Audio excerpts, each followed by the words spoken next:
I'm Mike Seiler in the USA, and I raise short-faced Budapest and I raise African owls. And at times, the youngsters give you a hard time and you have to hand feed them. So there's a lot of different ways to hand feed, and I'm going to show you a method that was derived about 50 years ago by a guy by the name of Bill Myers. And what he did was he took fish tank tubing that has a 3/8 diameter, and he took a piece of plastic and he cut it off a foot long. And on one end of the tube, he melted it. He didn't close it off, but he left it so that it would be slightly smaller than the other end. And then what he did was he inserted it into a bulb like this, which could be taken from a baby enema or from an ear syringe. And what you do is you take the plastic and you shove it into the bulb, so now you have something like a baster. And what you do with this is you draw water up into the bulb, and then you get yourself some newer peas, because peas are round and they'll come out of the tube rather easily. So I'm using Canadian peas, and the peas have to be small enough to fit inside the tube, and the diameter at the end of the tube is 3/8 of an inch.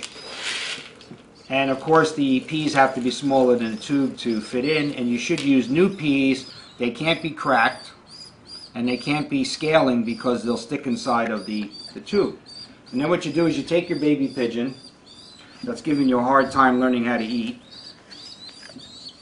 and you hold him and you gently open his mouth, and you place the tube past the opening, and you just drop the peas in on him. And if you wanted to give him more, you can give him some more. You shouldn't give them too much water because you could drown them. You can always add water later on. But if you want to feed them, and you don't want to feed them again until at night, you can feed them twice. And just try not to squeeze the crop, because you have water in there and you don't want to bring the water up and then make him choke on it. So you can just give it to him and he's absolutely fine. And this can be done on any size baby bird as long as you can fit the tube in. Now I have a real small youngster here that was abandoned by the parents because it was cold outside, and you can do the same. The only thing I would caution you with on this one is to use very little water, so that when you're trying to fill him up, you're only going to be filling him up with the peas, because we can add water later on with a syringe. The same thing, you don't have to worry about drowning him. Wait.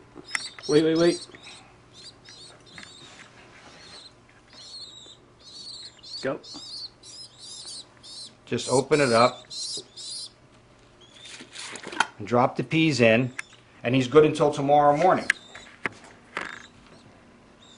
No duress, nothing at all to be afraid of. Just don't force the syringe in, because if you put too much pressure on him, you could hurt his crop. But he's filled, and if you wanted to give him water, just plain water later on, just use a simple syringe in case the water leaves the crop and then he has the peas left there, because the peas will swell up a little bit and they'll last a little longer. You can give him soft food, but I'll do that in another video.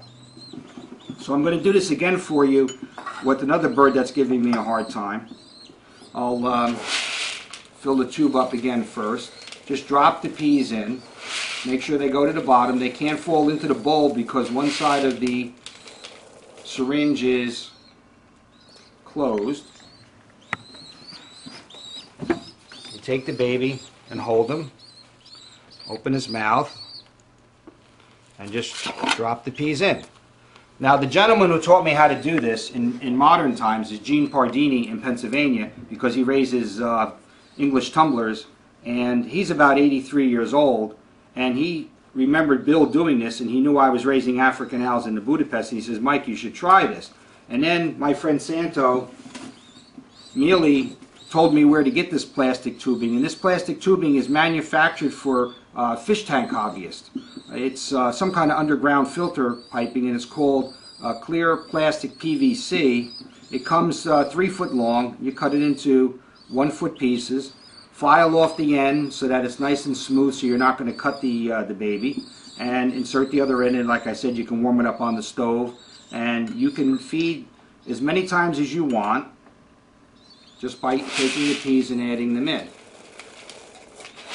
if I have a few pigeons to do, I'll do this. If I have many pigeons to do, I'll use a soft gruel that I make out of a poultry pellet. But I can take that same white bird and I can give him the second feeding, and he'll be good until tomorrow morning, and he's absolutely fine.